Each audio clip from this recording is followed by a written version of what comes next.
everybody. I am David Bloom. I am a writer for Forbes and a couple other places, and I do a podcast called Bloom in Tech. I am so fortunate to be here today with Zach from Gamers Outreach, doing some of the greatest work, I think, in the gamer industry to try to make life a little better for kids facing some really big challenges. Zach, tell me a little bit about what Gamers Outreach is, when did it start, and where you guys operate now? Sure. So Gamers Outreach is a nonprofit organization that provides entertainment to kids in hospitals through video games.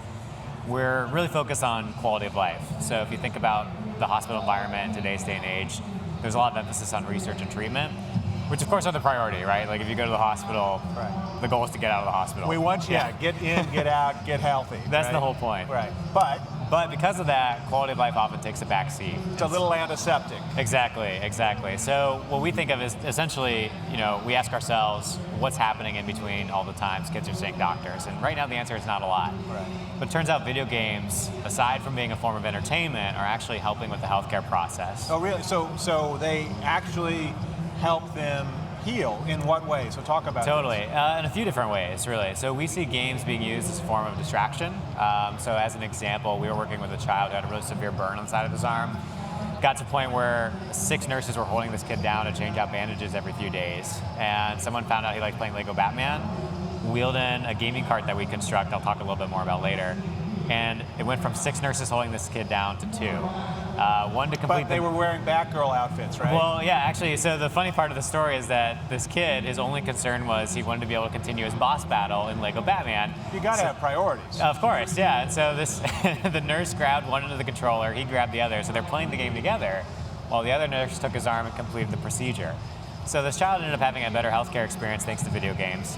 The nurses had an easier time doing their job. And then, of course, there's an economic argument to be made for the hospital, because all of a sudden those 4 other nurses can go and support other patients. Sure. So we essentially are focused on making video game content readily available in hospitals. We want to make sure that the content exists and is available to patients, and we do that through some hardware programs we have. And then also we want to make sure that the content is manageable once it exists in hospitals. So again, if you use the example of like a nurse, they might be responsible for 20 different patients on a single floor of a hospital. It's often difficult to have bandwidth to fix the Xbox or update games when you also have to worry about saving someone's life, and times that by 20, right? Right. So that's where we come in. This is interesting because you talk about making sure the hardware is available. Yeah. Some of the hardware needs to be modified or to have the adaptive controllers, right? Because a lot of kids, if you've got serious burns, you may not even have, unfortunately, you might not have parts of your hands. Right, totally. I mean, so how do you all create stuff that can adapt to the children's needs? Sure, that's a great question. So one of our initiatives that we're most known for is called Project Go-Kart. Go-Kart is just an acronym in our case, Gamers Outreach Kart. It seemed clever at the time. But you'd hear about go-karts for like heart attacks and all that too, right? I mean, the go-kart's kind of a hospital. Yeah, so and if you go into most hospitals, there are these sort of like medical carts, right? And they're computers on wheels, and essentially they used to maybe like track patient information, distribute medicine. When we were first starting out about 10 years ago, we started repurposing these devices for video games. And now there's no more fun than playing with an EKG. I'm just saying. I'm just saying, like it's the game surgery nowadays. I actually was just there's this place 2-Bit Circus here in LA, and they have like a life-size version of what was that game? Operation. Yes. Oh, that's fantastic. It's life-size, but there's a dummy, and you have to pull the surgical tools down. The only problem is you get an electric shock if you touch the side. Yeah, it can be a little more dangerous, but that's the augmented reality we live in nowadays. Makes it much more interesting. Right. So a little more skin in the game. Higher risk, higher focus. Very important. Yeah. So we, essentially we're working to make sure that these games are mobile and user-friendly for hospital staff. So we're working with healthcare professionals that may be great at providing care, great at taking care of kids, but don't necessarily know a lot about video games. Right. And so we build these video game kiosks. They're basically an Xbox, a monitor on a little device that has some wheels. Nurses wheel them room to room throughout the hospital and then wheel them up to the kid's bedside so a child can have access to activities if they can't leave their hospital room or the immediate area they're in. Now, I would think there are more gamer kids than gamer carts. Yes. How do you deal with that? Well, that's kind of why we exist. So we have a number of supporters in the video game community. We actually are frequently reaching out to streamers, folks who work in the industry to support what we do. So one of the cool things about our initiatives is that they're very tangible.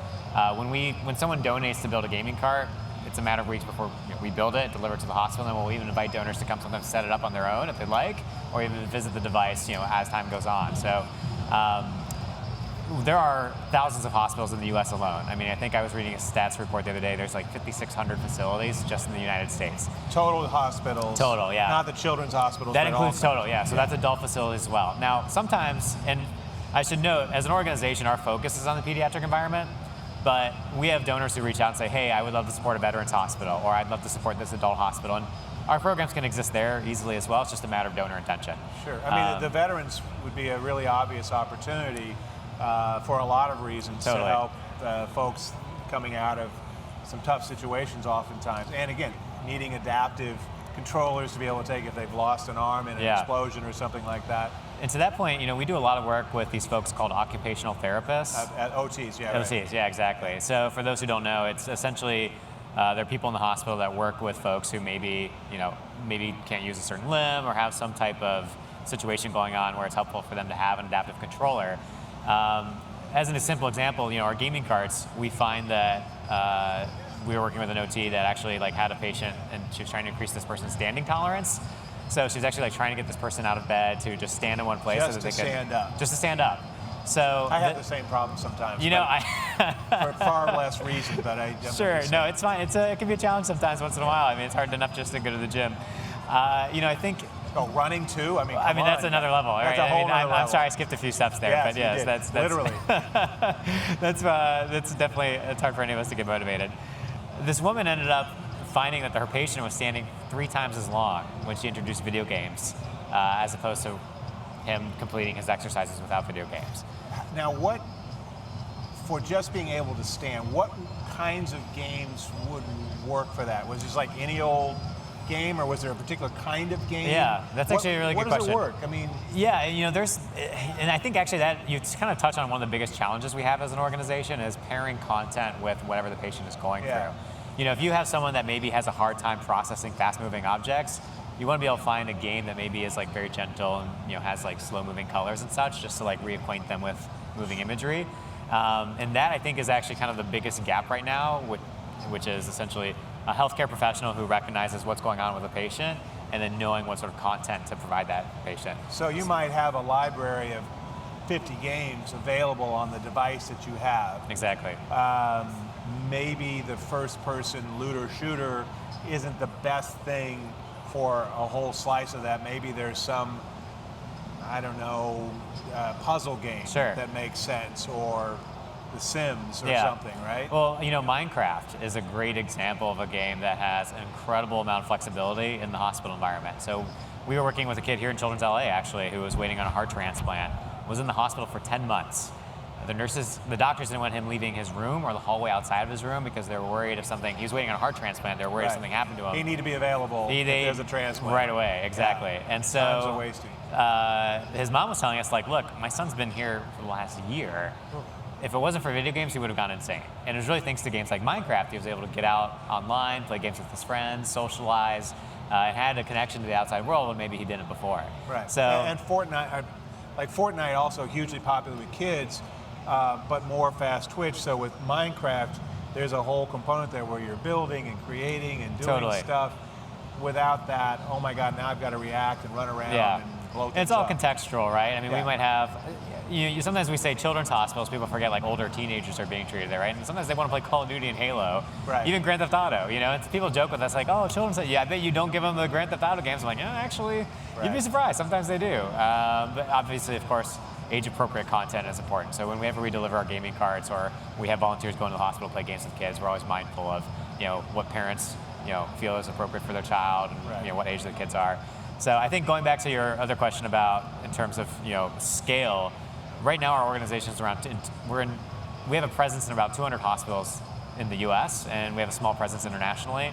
But some of these hospitals, Children's LA has asked us for up to 50 of our gaming cards. How many? 50. 50. Right now they have, actually they're getting close. I think they've got about 40 units right now thanks to some donors. But 40 of those units in an operation as big as Children's Hospital Los Angeles is just a tiny share of the rooms. They've got to have hundreds of rooms and patients. Well, I you would think like Cincinnati Children's has, I think, 600 some patient rooms out in Ohio. And so of course like gaming carts play a role in what they do, right? I mean, a cart might exist in an outpatient area where like 20 or 30 some people are playing on it per day. Maybe it goes room to room for people that are in isolation and take turns. So the gaming carts are just they're a tool that help make content readily available in mobile in hospitals. But also, I would say they're not the be-all, end-all. Carts they play a role in hospital and they serve a certain purpose, and it's a valuable purpose. But of course, there are instances where we'll work with hospitals to maybe install gaming devices throughout the whole facility. There's a facility out in Michigan, Mott Children's Hospital, and a number of years ago, we helped install Xbox consoles in every single room of the facility. Great. So it's really cool. I think, especially with like xCloud and Stadia and these other like kind of cloud gaming platforms coming out, there's a lot of potential for them to be deployed in the hospital environment. But hospitals are so different. Every hospital is a unique scenario. Some hospitals we work with don't want patients going on the internet at all. There's like no internet accessibility whatsoever. Other hospitals we work with really embrace that. They're very forward in terms of like what technology is available, and you could connect to something like Stadia and really deploy it across the facility. It just really depends. That's interesting. So we certainly can see these next generation high bandwidth opportunities, platforms for cloud streaming being a possible door openers. You've got so many places you could go. And even the places you have, I'm thinking there's got to be a lot of wear and tear on the carts, right? I mean, you've got to update those things on a routine basis, right? I mean, that alone I would think is a Sisyphean task. You're constantly having to keep these things in shape. I mean, that's part of what you do too, right? Yeah, maintenance is definitely like a factor of our work, and actually it represents kind of a volunteer opportunity for us. The biggest thing that needs maintained is actually the gaming devices themselves, where maybe like there's an update that's come out, or a hospital wants new gaming content, or a new device might come out altogether that needs, okay, we have an Xbox 360, let's give it an Xbox One, or whatever the device might be. The carts themselves, knock on wood, thankfully, actually haven't had too many issues yet. Like our first go-kart was built in 2009 and actually was still rolling around up until about a month ago. So it lasted about 10 years before somebody went over an elevator bump one too many times, and they finally had to put it out of commission. Finally gave So up. yeah, that was a good decade. But we estimate each cart ends up benefiting around 6 to 8 kids per day on average.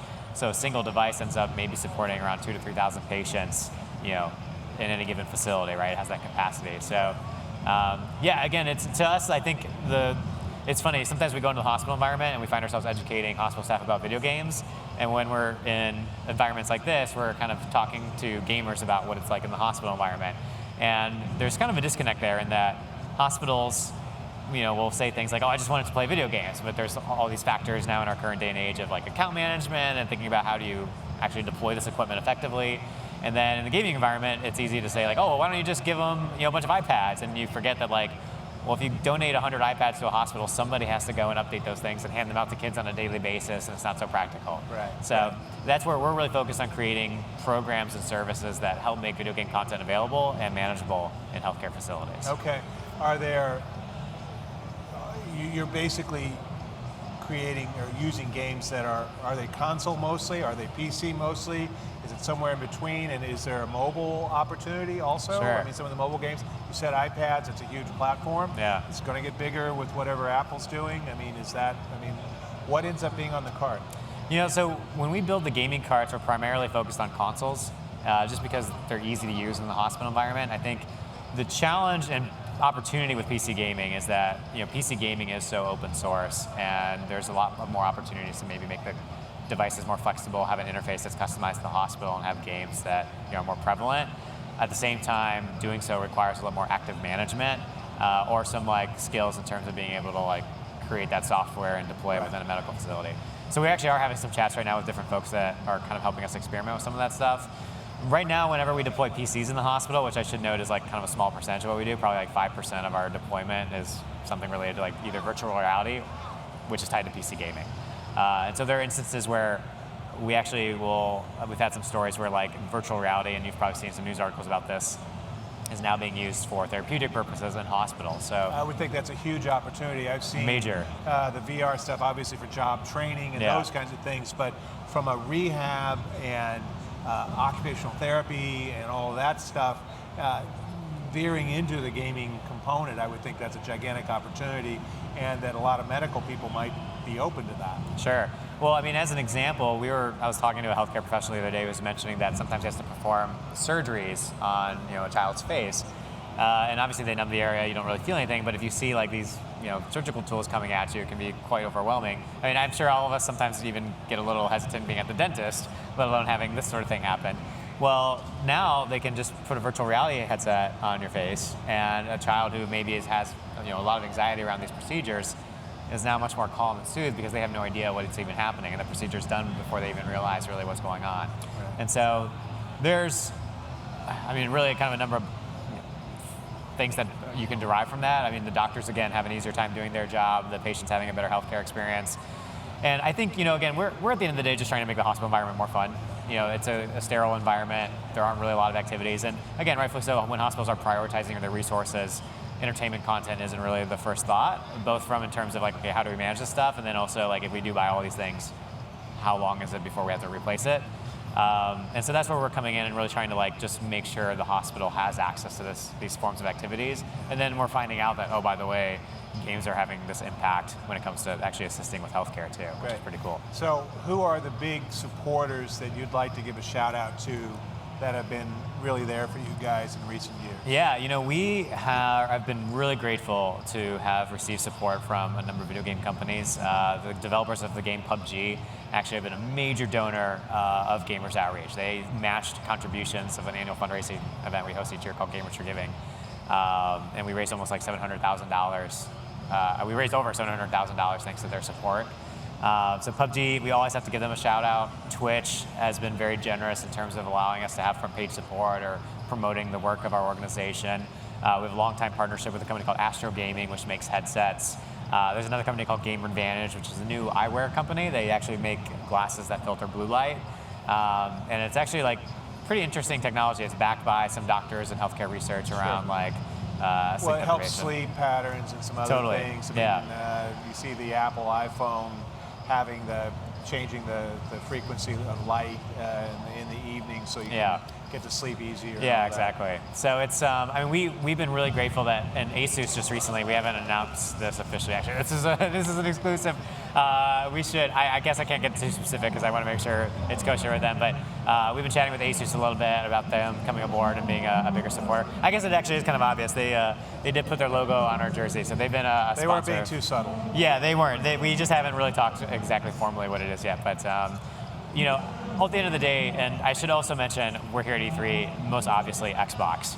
The team at Microsoft and Xbox have been incredibly generous. In fact, this year we're partnering with them during Xbox Fan Fest, and they've donated all the ticket sales from that event to helping us build gaming carts for hospitals. So, we're just really grateful to do this work. I think as video game enthusiasts, this is something that resonates with all of us as gamers. And I think generally I think we're passionate to talk about video games, let alone to realize it's having this impact. And so we're grateful to do this work. And there's, of course, more opportunity for companies to get involved if they'd like to. So one last question. How does somebody get involved? Anyone can check out our website, gamersoutreach.org. On the homepage is a big button that says Get Involved. You can make a contribution, start a fundraising campaign, maybe even support a hospital in your backyard, and also volunteer. We're sending these gaming carts to hospitals all around the country, and it's super helpful if video game enthusiasts can come into the hospital and just set up a unit and provide that support to the facility. Great. Stuff that we take for granted as gamers, like, hey, just plug in an Xbox, plug in a monitor. If you know how to do that, you're probably good to go. But for someone in the hospital environment, it's time consuming to do those things. Or to update games, play games with patients. We have a number of opportunities available. Great. Well, thank you, Zach, with Gamers Outreach. I'm David Bloom. I am so delighted to be able to talk with Zach from Gamers Outreach, doing great work to make life better for kids stuck in hospitals. Give them some help. Give Zach a big hand. Thank you, guys. Thank you, David. Appreciate it.